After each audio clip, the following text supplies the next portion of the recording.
Hey guys, thanks for checking me out again today. Battle ropes for beginners. We're going to do a boxing workout. Now, if you missed the very first battle ropes for beginners, check out the link below. It gives you everything that you need, all the information that you need to get started doing battle ropes.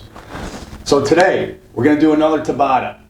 It's going to be a 4-minute workout, 20 seconds on, 10-second rest. We're going to do that for 4 minutes.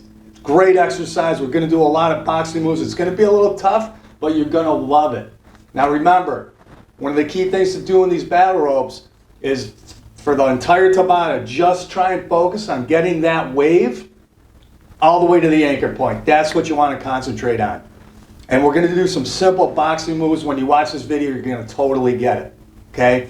So, get out of that desk. This is only 4 minutes long. Let's do some exercises. You guys ready?